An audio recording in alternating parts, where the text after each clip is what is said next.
बरेली के उपद्रवियों पर सीएम योगी का बर्पा कहर। हिंसा के मास्टरमाइंड मौलाना तौकीर रजा को हिरासत में लिया। यूपी पुलिस ने 30 उपद्रवियों को किया गिरफ्तार, 50 से ज्यादा लोग हिरासत में। बरेली हिंसा पर सीएम योगी की दो टूक, मौलाना भूल गया था कि यूपी में है। मौलाना भूल गया कि शासन किसका है। वो ये मानता था धमकी देंगे और हम जबरदस्ती जाम कर देंगे। हमने कहा जाम नहीं होगा, कर्फ्यू भी नहीं लगेगा, लेकिन कर्फ्यू का सबक तुम्हें ऐसा सिखा देंगे कि तुम्हारी आने वाली पीढ़ी दंगा करना भूल जाएगी। उत्तर प्रदेश के बरेली में जुमे की नमाज के बाद एक विवादित पोस्टर को लेकर जो जबरदस्त बवाल हुआ, उसने पूरे शहर को दहला दिया। लेकिन इस उपद्रव के बाद अब खुद सीएम योगी आदित्यनाथ ने मोर्चा संभाल लिया है। जी हां, कल जबरदस्त लाठीचार्ज के बाद अब योगी पुलिस उपद्रवियों पर कहर बनकर टूट पड़ी है। जहां एक तरफ हिंसा के मास्टरमाइंड मौलाना तौकीर रजा को हिरासत में लिया गया है, साथ ही यूपी पुलिस ने 30 उपद्रवियों को लगभग गिरफ्तार कर लिया है। 50 से ज्यादा लोगों को हिरासत में लिया गया है। यह संख्या लगातार बढ़ रही है। जैसा कि कल ही मैंने आपको जानकारी दी थी कि इस तरीके से पुलिस ने जब इन तमाम लोगों को आगे बढ़ने से रोका, जहां पर जिस मैदान में ये जा रहे थे, तो पुलिस पर इन्होंने पथराव किया। वो तस्वीरें कैमरे में कैद हो गई और जाहिर तौर पर अब उन एक एक उपद्रवी का हिसाब किताब होगा। और यही कार्रवाई बिल्कुल उत्तर प्रदेश के बरेली में देखने को मिल रही है, जहां पर पुलिस की तरफ से यह जानकारी दी गई है कि दरअसल 4 अलग अलग थानों की पुलिस जो है इन उपद्रवियों की पहचान कर रही है। सीसीटीवी फुटेज खंगाले जा रहे हैं और लगातार जो वीडियोग्राफी की गई थी उसके जरिए इनकी छानबीन की जा रही है। खबर तो यह भी है कि कई हजार लोगों को कहीं ना कहीं जो है उनका पहचान की गई है, जिन्हें आने वाले वक्त में हिरासत में लिया जा सकता है। एफआईआर लगातार दर्ज हो रही है। तो बरेली हिंसा के मास्टरमाइंड मौलाना तौकीर रजा को सीएम योगी ने सबक सिखाया है। न सिर्फ एक्शन से, बल्कि सीएम योगी का इस पूरे बवाल के बाद जो उपद्रव बरेली में हुआ, जुमे की नमाज के बाद ये तमाम उपद्रवी उस पोस्टर को लेकर सड़क पर उतरे। पुलिस ने इन्हें दरअसल आगे बढ़ने से रोका, तो इस तरीके से पुलिस पर इन्होंने पथराव किया। लेकिन उसके बाद ये यूपी पुलिस है, जाहिर तौर पर सीएम योगी आदित्यनाथ का स्पष्ट आदेश, जिसके बाद ये एक्शन लाठीचार्ज का देखने को मिला। लेकिन सीएम योगी का अब बड़ा बयान इस मामले पर सामने आया है। उन्होंने मौलाना तौकीर रजा को दो टूक ये कहा है कि कल बरेली में एक मौलाना भूल गया था कि राज्य में सत्ता किसकी है। उससे लगा कि पर्व और त्योहारों के दौरान आपने देखा होगा, जब भी पर्व और त्योहार आते थे उत्पात शुरू हो जाती थी। अब उत्पातियों और उपद्रवियों को पता लगेगा कि 7 पीढ़ियां याद आएंगी उनको, क्योंकि कभी कभी बुरी आदतें जाती नहीं लोगों की, तो उसके लिए उनकी डेंटिंग पेंटिंग करवानी पड़ती है कायदे से, जिससे उनकी बुरी आदतों को हम ठीक कर सकें। और यही डेंटिंग पेंटिंग आपने देखा होगा कल बरेली के अंदर, वो मौलाना भूल गया कि शासन किसका है। वो ये मानता था धमकी देंगे और हम जबरदस्ती जाम कर देंगे। हमने कहा जाम नहीं होगा, कर्फ्यू भी नहीं लगेगा, लेकिन कर्फ्यू का सबक तुम्हें ऐसा सिखा देंगे कि तुम्हारी आने वाली पीढ़ी दंगा करना भूल जाएगी। क्या तरीका है जी? आप सिस्टम को ब्लॉक करना चाहते हैं। और यह प्रवृत्ति थी यूपी के अंदर, 17 के पहले यही होता था। और हम इसी बात को कह सकते हैं कि 17 के बाद हमने कर्फ्यू भी नहीं लगने दिया, लेकिन ऐसे बैरियर को चुन चुन करके वे जिस प्रकार की भाषा को समझते थे, उस प्रकार की भाषा से उनको समझा करके उसको उसकी सजा दिलाने का काम भी किया है। और उत्तर प्रदेश की ग्रोथ स्टोरी यहीं से शुरू होती है। अगर आजादी के समय, मैं उससे पहले नहीं जाता, लेकिन 1947 में भारत आजाद हुआ अगर उस समय भारत की इकोनॉमी में भारत का उत्तर प्रदेश का कंट्रीब्यूशन 14% था, तो 14% फिर से होना चाहिए। और 14% नहीं होना चाहिए, बल्कि जितनी आबादी है उत्तर प्रदेश की, उत्तर प्रदेश उतना कंट्रीब्यूशन करता हुआ दिखाई दे। ये हमारा राष्ट्रीय धर्म है और दायित्व भी है, और उसी के तहत सब कार्य योजना बन रही है। वो जो चाहे व्यवस्था को रोक सकता है, लेकिन हमने साफ कर दिया कि ना तो नाकाबंदी होगी और ना ही कर्फ्यू। हालांकि हमने जो सबक सिखाया है, उससे आने वाली पीढ़ियां दंगे करने से पहले 2 बार सोचेगी। व्यवस्था को रोकने का ये कैसा तरीका है, सवाल भी सीएम योगी आदित्यनाथ के जरिए किया गया है। उन्होंने कहा कि 2017 से पहले यूपी में यही चलन था, लेकिन 2017 के बाद हमने कर्फ्यू तक नहीं लगने दिया। उत्तर प्रदेश के विकास की कहानी यहीं से शुरू होती है।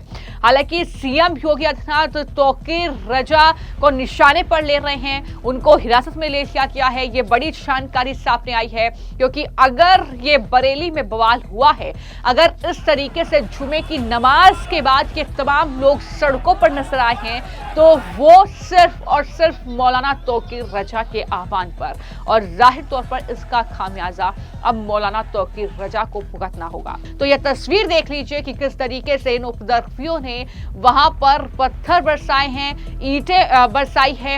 ये कैमरे में कैद हुआ है, और उसके बाद पुलिस ने इन्हें वहां से भगाने के लिए इस तरीके से जबरदस्त तरीके से लाठीचार्ज किया है, और अभी इन्हीं उपद्रवियों को चिन्हित करके जाहिर तौर पर कोशिश की जा रही है कि पूरी स्थिति को कंट्रोल किया जाए।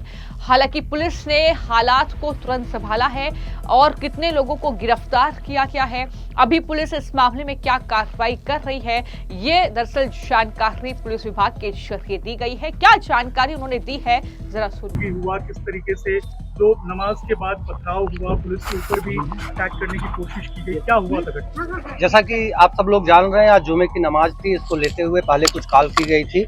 इस संबंध में लगातार जो धार्मिक प्रतिनिधि थे, सभी से लगातार वार्ता की जा रही थी, और आज सुबह से ही मैं, एसएसपी, प्रशासन के लोग, सभी लोग मौके पर मौजूद थे फील्ड में, और फोर्स लगातार शहर में लोगों से बातचीत कर रही थी, और ये लोगों को बताया गया कि आप लोग शांतिपूर्ण तरीके से नमाज पढ़ें और वापस चले जाएं।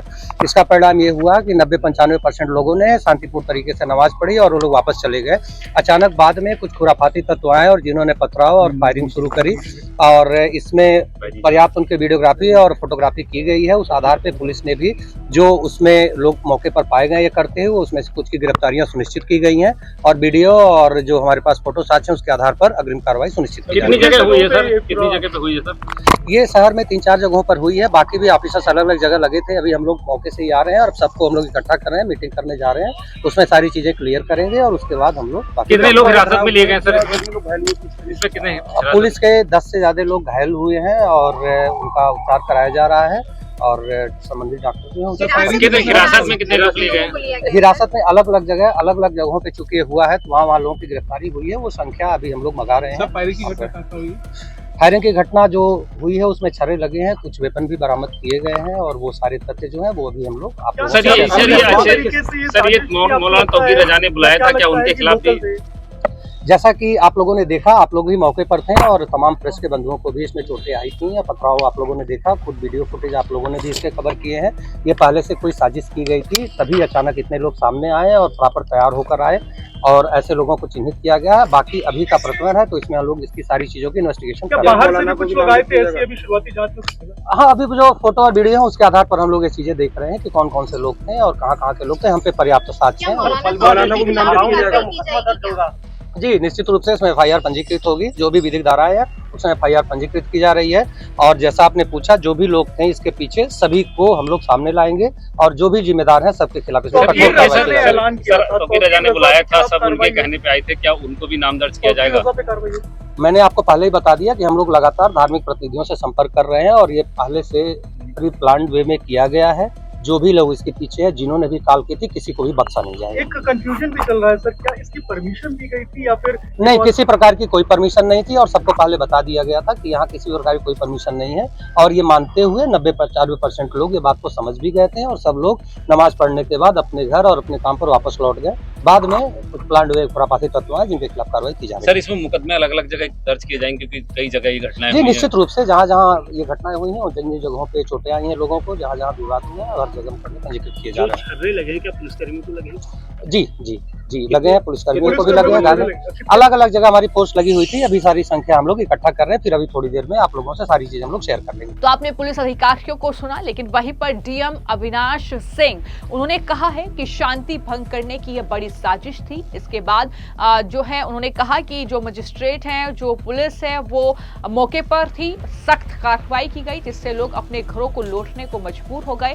पहली नजर में ऐसा लगता है कि ये घटना पहले से ही योजनाबद्ध थी। ये शंका जाहिर की है डीएम अविनाश सिंह ने। क्या कहा है सुनिए। कुछ दिन पहले जो है कुछ लोगों के द्वारा, एक संस्था के द्वारा जो है जुमे के दिन जो है एक मार्च निकालकर ज्ञापन देने की बात कही गई थी किसी विरोध के समर्थन में। तो हम लोगों ने पहले ही उनको लिखापढ़ी में बता दिया था कि अगर आपको कोई भी इस तरह की कार्रवाई करनी है तो आपको पहले लिखित अनुमति लेनी पड़ेगी, क्योंकि धारा 163 जो है बीएनएसएस वो पूरे जनपद में लागू है और इसके तहत बिना अनुमति के आप लिखित अनुमति के कोई कार्रवाई नहीं कर सकते हैं। उसके बावजूद आज जो है कुछ लोगों ने जो जुमे की नमाज संपन्न हो जाने के बाद करीब करीब सब लोग अपने अपने घरों को चले गए, तो कुछ जगहों पर कुछ लोग सड़कों पे आए और उन्होंने शांति व्यवस्था को भंग करने की कोशिश किया।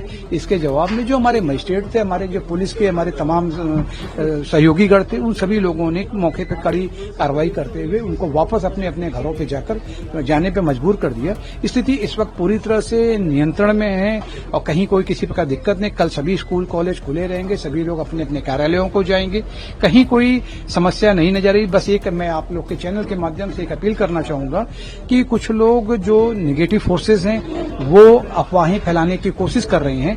मेरा आपके चैनल के माध्यम से सभी जनसामान्य से अनुरोध रहेगा कि किसी भी अफवाहों पर न ध्यान दें और अगर आपको कोई ऐसी चीज नजर आती है या कोई ऐसी सूचना प्राप्त होती है तो आप निश्चित रूप से जो है हमारे या कप्तान साहब के जो मोबाइल नंबर या पर्सनल नंबर पे आप उसको फोन करके तहकीकात कर सकते हैं। सर फिलहाल जो देखिए अभी तो ये तो पूरा ये इंक्वायरी होने के बाद ही समझ में आएगा कि असली इसके पीछे वस्तुतः क्या है, लेकिन प्रथम दृष्टया ऐसा प्रतीत हो रहा है कि इसको एक सुनियोजित तरीके से इसको किया गया है और निश्चित रूप से जांच पूरी होने के बाद जो भी इसके पीछे दोषी पाए जाएंगे उनके खिलाफ कठोर कार्रवाई जो है अमल में लाई जाएगी। सर कुछ माइनर बच्चे भी इस प्रोटेस्ट में उनको भी शामिल किया गया था, कुछ ऐसा कुछ वीडियोज या कुछ ऐसा अभी देखिए अभी तो हम लोग इस बात को देख रहे हैं, लेकिन अभी तक जनरली ये तो सभी लोग जो थे वो नमाज पढ़ने आए थे, लेकिन नमाज पढ़ के अधिकांश लोग वो अपने घरों में चले गए थे। कुछ लोग ऐसे थे जो बाद में अलग से बाहर से आए। तो निश्चित रूप से इसमें लोग ज्यादातर लोग बालिग थे और समझदार थे, लेकिन उसके बावजूद उनको समझाने के बावजूद बता देने के बावजूद जब इस प्रकार के जो की गई है, हाँ स्टोन्स जो थे, ये आपको क्या लगता है कि मतलब कॉन्स्पिरेसी का हिस्सा थे पूरे स्टोन्स पेल्टिंग? निश्चित रूप से बार बार कहने के पिछले हम लोग 3-4 दिनों से पब्लिक से भी अपील भी कर रहे थे, पूरी बातों को बताया जा रहा था, इलेक्ट्रॉनिक चैनल प्रिंट मीडिया के माध्यम से भी बताया गया था, लेकिन उसके बावजूद इस प्रकार से कानून और शांति व्यवस्था की स्थिति से खिलवाड़ करने का ये जो प्रयास है निहायत निंदनीय है। और इसमें ऐसे जो लोग भी होंगे या आगे भी जो लोग इस प्रकार का प्रयास करेंगे उनके खिलाफ जो है जिला प्रशासन, पुलिस प्रशासन कठोर कार्रवाई करेगा। हम लोग माननीय मुख्यमंत्री जी का जो लॉ एंड ऑर्डर के लिए 0 टॉलरेंस की नीति है उसका 100% अनुपालन सुनिश्चित करेंगे। सर शॉप्स वगैरह सब अब खुल गई है? सब खुली हुई है और सारे हमारे मजिस्ट्रेट्स और सीओ साहबान लोग लगातार जो है मौके पर विजिट कर रहे हैं, वो अपनी नजरें बनाए हुए हैं। आम पब्लिक के भी कुछ लोग चोटिल हैं पुलिस के साथ साथ? आम पब्लिक की अभी हम लोग को ऐसे कोई सूचना नहीं प्राप्त हुई है, लेकिन कुछ होगा तो उनको भी हम लोग देखेंगे कि फर्स्ट एड और जो भी उनके जो अन्य उनके हेल्थ से जो भी चेकअप्स होंगे वो कराए जाएंगे। मैंने आपको जानकारी दी कि एक विवादित पोस्टर से यह बवाल शुरू होता है। कानपुर से इसकी शुरुआत होती है, लेकिन उत्तर प्रदेश के अलग अलग शहरों में यह फैल गया। प्रदर्शनकारियों और पुलिस के बीच झड़पों के दौरान पथराव, गोलीबारी और आंसू गैस का इस्तेमाल हुआ। उपद्रवियों की तरफ से हुए पथराव और बवाल के चलते 20 से ज्यादा पुलिसकर्मी भी घायल हुए हैं। तो इस तरीके से अभी फिलहाल शांति बनाने की कोशिश सीएम योगी आदित्यनाथ की हाई लेवल मीटिंग अधिकारियों के साथ कि किसी भी उपद्रवी को बख्शा नहीं जाना चाहिए। उन्होंने साफ तौर पर ये आदेश दे दिए हैं, जिसके बाद योगी पुलिस लगातार ताबड़तोड़ कार्रवाई इस मामले में करती हुई नजर आ रही है। फिलहाल आपकी इस मामले को लेकर क्या राय है, हमें कमेंट बॉक्स में जरूर लिखें। धन्यवाद।